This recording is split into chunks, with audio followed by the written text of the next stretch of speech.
And we are live. What is up, everyone? Good morning, good morning. Happy Wednesday. Now, listen, I say this every time. I have a special guest again today, but this one's going to be different because I'm talking to a business owner who at the same time is an artist. And those two might be conflicting in people's minds, but I really think today's conversation is going to shed light on not just that you can be creative on your passion, but you can also make your passion into something that's feasible. So, who's my special guest today? My name is Maayan Gordon, and I have been in the digital marketing space and the business space for the past 10 years now. I love building businesses, I love creating things, and I love art. So, I've been really passionate about figuring out how to make art a viable business, and at the same time, really applying a lot of things that I've learned in the art space then to the business space. So, right off the bat, I have so many questions, but like I said, we're not going to deviate too much from my plan. What's a tip that you have for someone that just tuning in right now? Yeah, I would say is to act every day. So it's really easy, especially when there's a lot of information online, to get sucked into kind of like a passive learning state where you're watching live videos or you're reading content online. And I think it's incredibly important to take action in terms of like writing or producing or just creating something on a daily basis will allow you to start to compound your efforts. So I think, again, it's one thing to build up knowledge, but knowledge doesn't necessarily compound the same way that actions compound. And so if you're every single day writing a quality piece of content and putting it out there, yes, every day you might not get a direct result from that one piece of content, but over time, the good pieces of content will start to build on each other. And just one day you'll wake up and you'll have 8 messages in your inbox of people who want to work with you or people who want to, participate in some aspect of your business from that. Or invite you to a live. So or invite you to a live. Yeah. There's so many cool things that can benefit your business that it really behooves anyone to act with, a lot of energy and a lot of intention and a lot of, I would say, like fearlessness. That's a good word. It's funny that you brought this up because my one post I had scheduled for today is actually talking about it's good when you gain knowledge, but it's better when you apply knowledge. So Yes. I think we're on the same wavelength here. So you said something interesting in the beginning that you like building businesses specifically around, the more creative fields, which I think is by far one of the most inspirational ways to go, because a lot of people think of business as a certain cookie cutter way. So tell us how you got into this world of kind of merging these two opposing worlds in a sense together.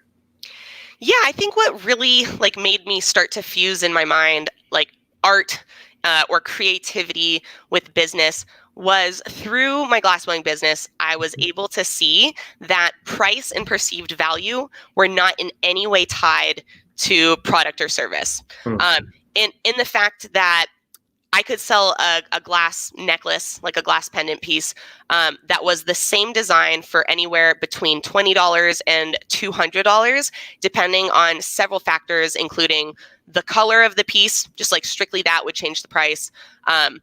My communication with that customer, so how much that customer liked me before we got to the purchasing part. And then also I would say in terms of thinking about why did someone buy this piece in the first place when they never needed it. So I was selling a product that was not a necessity. This was, a pleasure purchase, so to speak. Like people were buying it. Yes, it had utility because I was selling smoking related items as well. So like dabbers and carb caps and pipes. But no one needs a pipe. No one needs a dabber or a carb cap. And so it just got me thinking about why are people buying these? And why are they buying them from me? Because especially when I started out, I had 0 years of experience. And there were many other artists who had much more skill, much more experience than me. So I thought, why? What is it? How am I able to sell better than these other artists who have a better product, who have more experience, who their actual value of their product is technically higher than what I'm producing, but people are willing and more wanting to spend their money with me.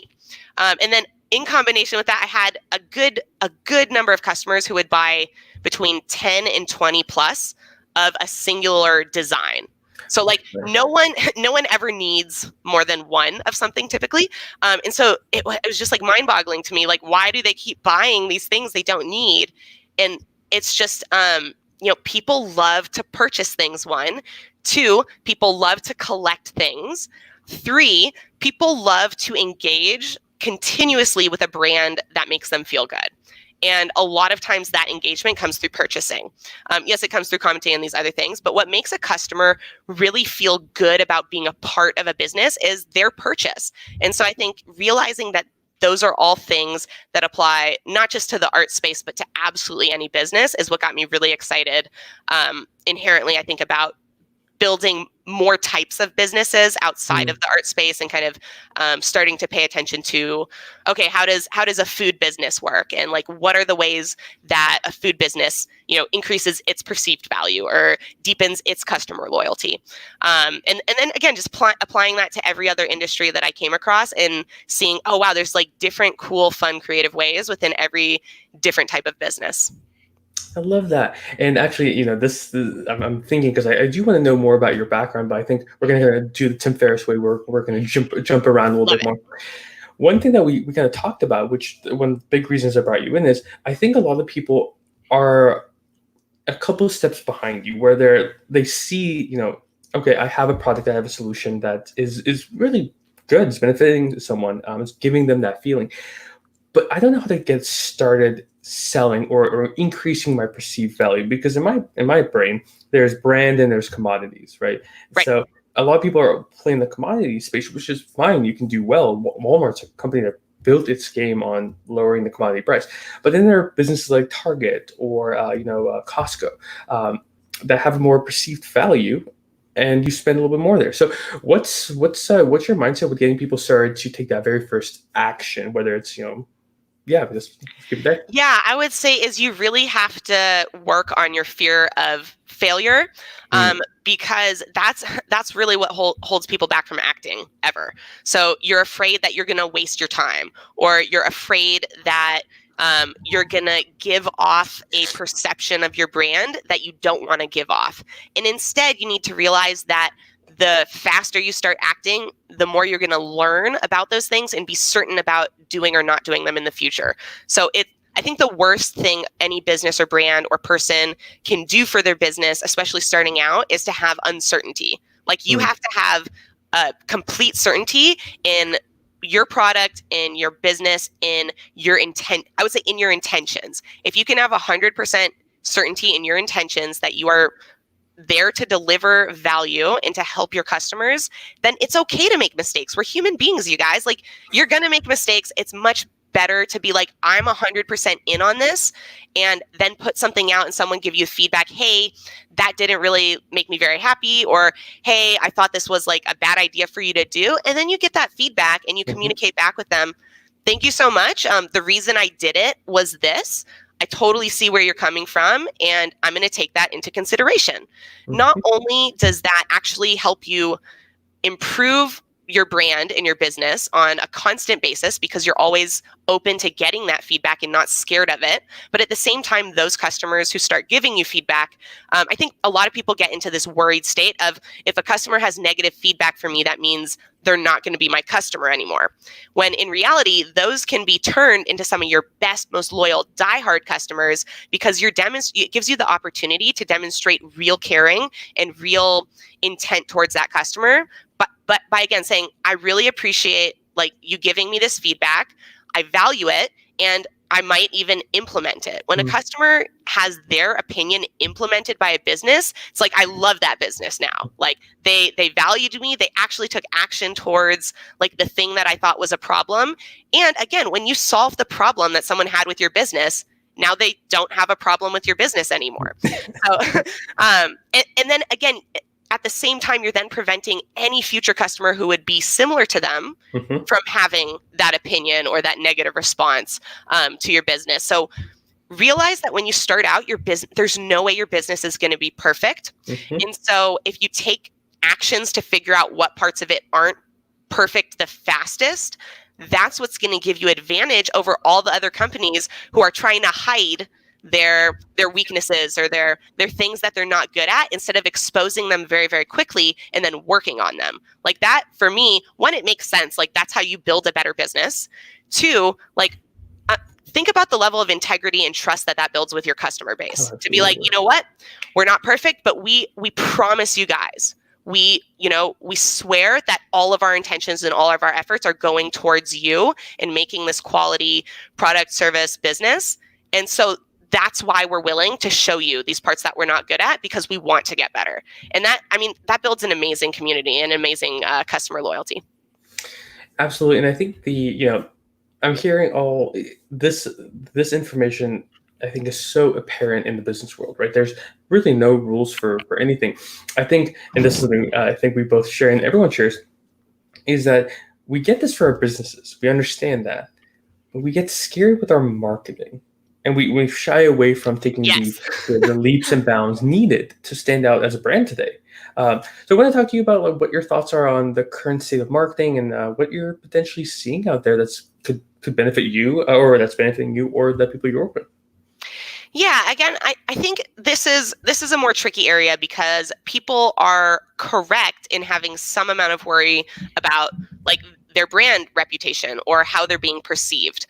I think though, again, where people are getting stuck is letting that stop them from taking action. So I think it's good for you to be aware, hey, if I do this, some people might perceive it this way. But then it's also really important for you to think, okay, one, how could I combat that? Or is there something I could do to offset that?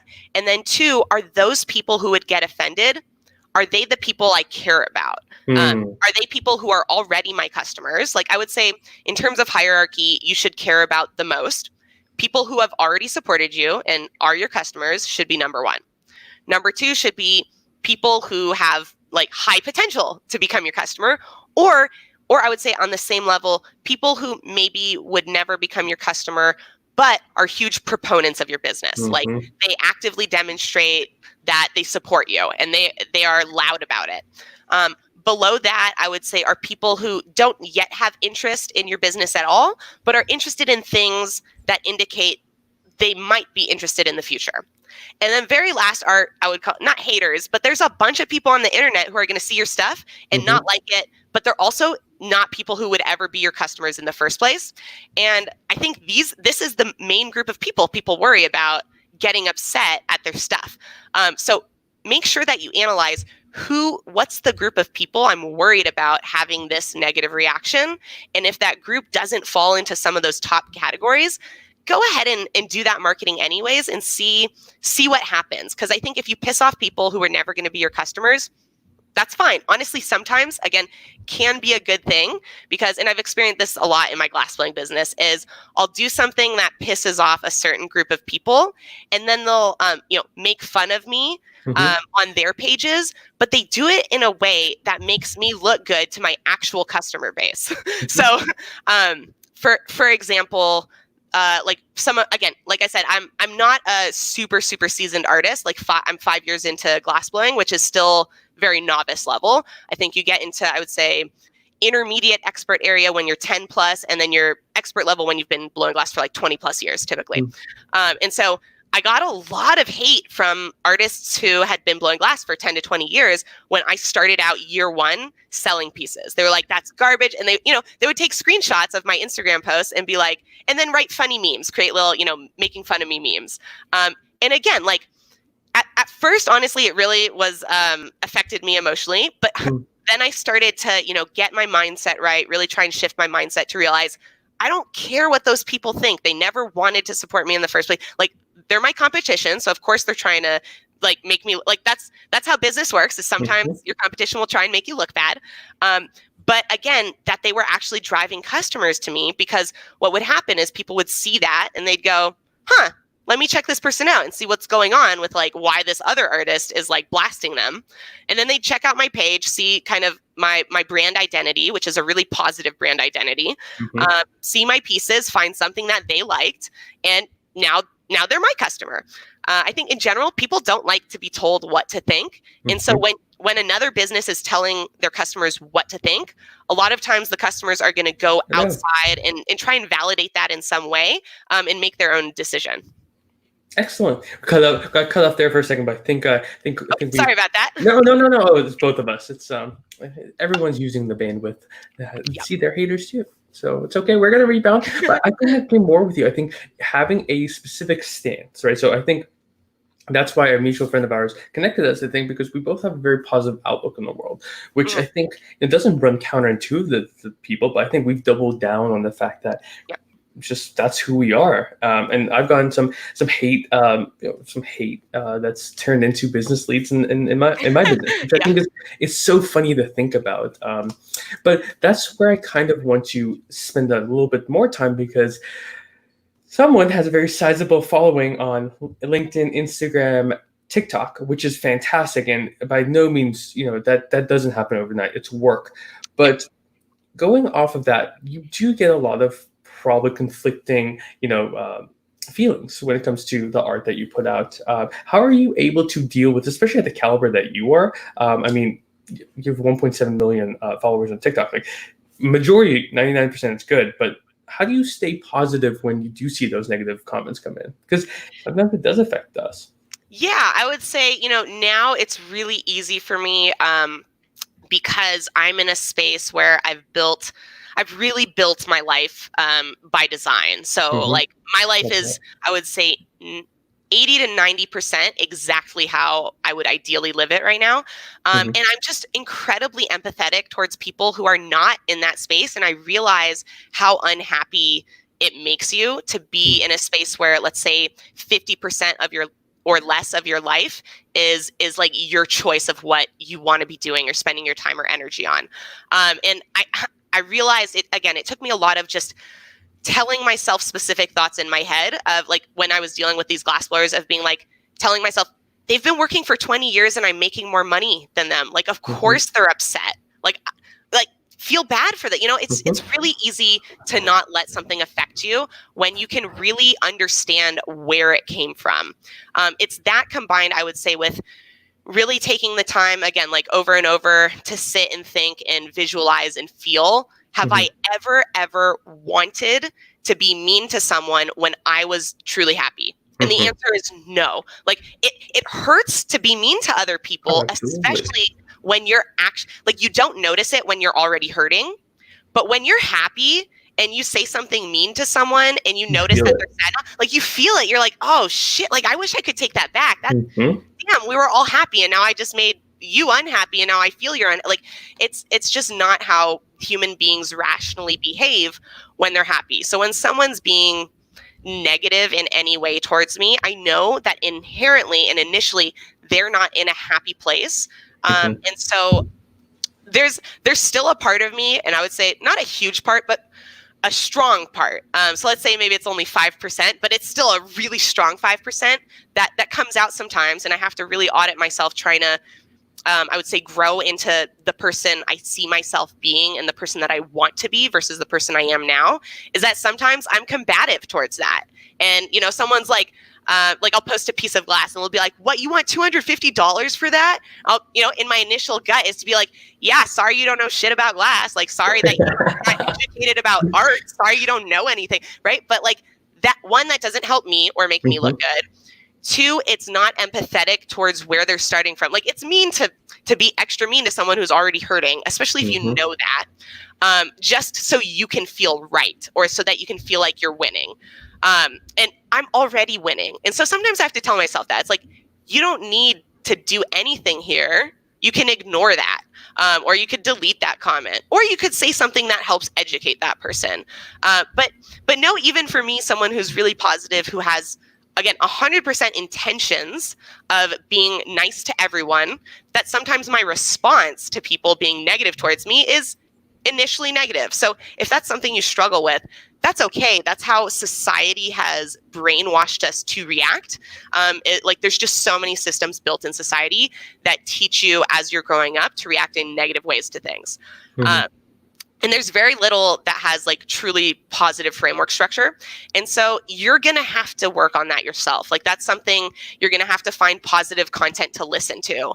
You're going to have to find hopeful things to fill and put inside your head. So I would say that's another huge thing. If people are like struggling to take action, that's really helped me is I've always had a specific thing to hope for that drives my actions. So, when I was homeless, that specific thing was being able to get enough money together to move into a house.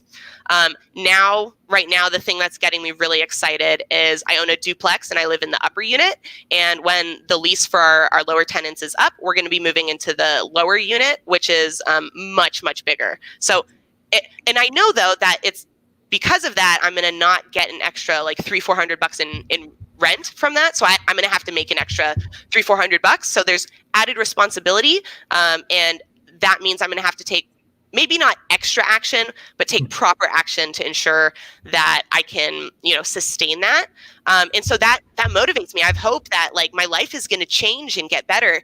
And I think, if you don't have that, you got to figure out like, what do I really want in my life? What could I get excited about when I think about that thing? Like I'm willing to do something that I otherwise wouldn't be willing to do. I love that. And I think it seems so, like exactly what you said, like extra $300-400. That there's a little voice in your head that's like, "Ooh, no, that's not safe. Like run away from that." Right. But it's I think working through that, and much like you're saying, just taking a pause and just really thinking about, is this like me, or is this something that has been told to me as a society? So I love that approach. Now I want to get very tactical. I think a lot of people, we've all these people listening, and they are so excited to get started, but they don't know what that very first step is. And, I know a lot of people are stressing about video versus text, and there's so much confusion. I really want to boil it down to, let's make an action plan for someone today. Regardless of business, maybe, again, let's keep this super general. What's something actionable that someone can take today? I want people to start posting, whether it's text or video, whatever. I want them posting today. How would you go about helping someone with that? Yeah, I think one of the best ways to do that, and this is how I kind of initially built up a large amount of knowledge and felt like confidence, I would say as well, is research one specific question you have every single day. Like go to Google, type in a question you have. It could be anything about business, about random stuff. Like let's say you just a thought popped in your head. You're like, I wonder if reptiles can like see underwater really well, or like, can they not see very well? Something random. Look that up. Take notes on what you read or watch or listen to, and then write a post across all of your social accounts, summarizing your analysis or opinion or thoughts on what that thing that you read was. And this is such a great way to learn things, because you're learning it and then having to like summarize or repeat it is one of the absolute best ways to burn something in your brain. 2, you're going to be sharing unique content. There's so many people out there who are reading something and regurgitating it in a slightly rewritten format. But by you taking notes and then adding your analysis, like writing a little tiny mini book report, right? Like you guys all remember in school, like you would have to read a book and then you had to write like a book report on like what you thought about it, or come up with you had to come up with a hypothesis for like the book. And that could have been anything, just like your business, right? It could be anything. You just got to pick something based on what you read and the notes that you took. And then you can have this, theory, so to speak, from that content. You share that and you're immediately positioning yourself as an expert, because you're like sharing insights, and you're starting to build followers who value your specific opinion over the content. So there's a lot of people consuming stuff online just for content. That's great, but that's never going to build you like really loyal customers, because they'll switch to whoever has the next best piece of content. Like they don't care about you. Building customers based on your like thoughts, personality, and I would say energy are the best ways to really get people to buy things from you in general. I love that. It's interesting, because from what I've seen in the past too, is there's 2 things. There's the original versus the DJ. right? And this has helped me think about it, because it's very hard to come up with an original song. It's very easy to remix something, right? Make it Yeah. your own, right? Like you take it, and that's what I love about it. And that's why I love questions and answers too, because again, we're curious beings. Like if you have Yes. a question, regardless of the industry that you're in, someone else might have it, right? Yeah. Like you're not, there's only a limited amount of questions. The one thing I'm going to add, because I know that's something that you talk about too, is to actually get started. Much like we talked about in the beginning, is if you have really decided to do this, yes, figure out that question, do your analysis, but post. Do not leave that in your draft. You have to write it and like get it out there for Mhm. people.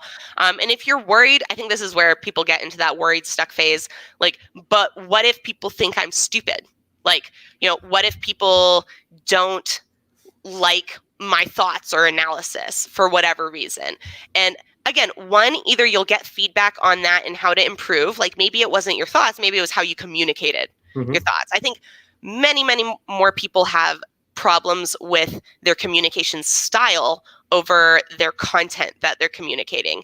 And they start thinking, I must not be that smart, or like what I'm sharing must not be that valuable. And it's just how you're presenting it or how you're saying it. Packaging is so important, not just in products, but certainly in terms of digital content as well. And the other part is the platforms. That matters too. Yes. Because you might have an audience that primarily is B2B focused, which LinkedIn works perfectly for. And you have to adjust the questions and answers and the way you Absolutely. present the content in that way. Um, Yeah, just for an example of that, it's like yeah. I don't post my TikTok videos of me doing like silly hashtag challenges on LinkedIn like ever, because Mhm. unless one went viral, then I'd post it. But like it's just that's not what business people like. They don't care about what I did to get a viral video on TikTok if it had to do with dancing necessarily, unless I did something really clever where I also was like selling glass pieces through that dance. But I also wouldn't post a straight long business article on my Instagram. Like Mhm. people aren't going to read that, or they might care about it, but again, through the Instagram platform, that's not how they consume content. Like the same person who wouldn't read it on Instagram will read it on LinkedIn inherently, just because the platforms make you think and feel differently when you enter them. Same as I like to think about it as a restaurant, right? When you enter a restaurant, you immediately feel a certain way based on decor. Now, each platform, it has its own decor, but it's not visual necessarily. It's more intellectual and emotional. So when you open up Facebook, you feel different opening up Facebook and looking at posts than you do on Instagram, than you do on LinkedIn. Mhm. And that's really important for understanding how your content's being perceived. That's awesome. And it's again, it's just like you wouldn't expect a gourmet burger at a sushi restaurant. So it's Right. I love it. It's And even if I did see one, I probably wouldn't trust it. unless there's a cool twist to it. Maybe it's like a sushi, like instead of like a beef patty, like a sushi thing. Yeah. Whatever. There's creative stuff we can do. We're getting towards the tail end of the conversation, because I know you're super busy. So, what is any last thoughts going through your head right now in regards to anything we talked about? Yeah, if you lack confidence, that's probably your biggest issue, period. And if you feel like you can't necessarily overcome that yourself, like when me and other people are giving you advice of like, you need to take this action, and you're just like, but I can't. Mhm. Then you need to find other people who motivate you and pump you up and make you feel more confident. I think one of the best ways to gain confidence outside of taking action is to have other people give it to you. Like it's very, very hard not to believe things that you are told repeatedly. That's why so many people are in a negative space right now. So really start auditing what you're reading, like what thoughts you're allowing into your head, also what other people are telling you, what you're listening to, and what you're reading. So if you can really start to take away all the things that we're taking away from and again, do it in a confidence perspective. So like before you start reading a post, tell your brain, hey, I'm going to pay attention as I'm reading this to if my confidence level changes. while I'm listening to this. And if you can start to notice, oh man, this message made me feel more confident and this message made me feel less confident, then it's just cutting out all the messages that make you feel less confident and really amplifying and putting more messages into your head or your ears or your eyes that make you feel more confident. And it's like your brain focuses on and believes what it focuses on. If you take out the things that are hurting you from your head, then they can no longer hurt you. I'm gonna emphasize this more because I knew, because I was listening to people and subsequently came to your content and a lot of others about why you should be on TikTok, and I convinced myself. I was so in there that no, I'm not going to do that, and it took seeing someone who I've followed for a while get on there and really like in the marketing space and do their thing, where it was like, okay, I gotta commit to it. And it 100% wasn't a skill thing. It wasn't I didn't know how it worked. It was purely, I lacked the confidence for myself. And I've been creating content every single day for 2 years, right? Like this isn't like I get it. Like, so when you're saying that, I'm like, it's so true. And whether it's platforms or mediums or whatever that is, like it's the confidence. And some people do it different ways. And it actually brings me to a very interesting point, which we talked about earlier, is you're doing something very interesting. I'm going to be launching something very interesting. So I'm going to give you the time to talk about that because it kind of relates exactly here. Absolutely. Yeah, I'm really excited about this. I am putting together a virtual workshop specifically for how to sell on Instagram. So that's pretty much what I've done that's gotten me here to this point and given me a large degree of flexibility in my time and my life and my income, is being able to sell hundreds of thousands of dollars of product directly through Instagram. So not having them purchase or click a button on my website, not sending them anywhere else, but just directly through Instagram direct messages, closing sales. And this is a really, really underutilized and powerful way for people who have zero resources, just starting their business, or have just started their business but have almost no money, to really be able to start growing their sales and their customer base. So I'm really excited because I know that the information in it is going to definitely, it's going to change people's lives. It changed my life figuring out how to sell on Instagram. It gave me a huge degree of flexibility and freedom, which is where all the other kind of good things have come out of in my life. And so it's going to be, the workshops, it's going to be a $99 workshop. So very, very cost effective. It's going to be several hours long. We're going to be going over a lot of information, but also doing exercises in it so that you walk away with an overall strategy, a 30-day content calendar, the ability on how to create a 30-day content calendar and the strategy, and then kind of specific customized action steps for your business that you're trying to start to, after the workshop, like start getting at it right away. That's what I'm working on, probably focusing on for really heavily for the next month. Excellent. We'll make sure to plug that away. And listen, it's been so great following you and now being able to chat with you. It's guys, the point of bringing on guests, especially with these conversations, is we are just like you. We're normal people.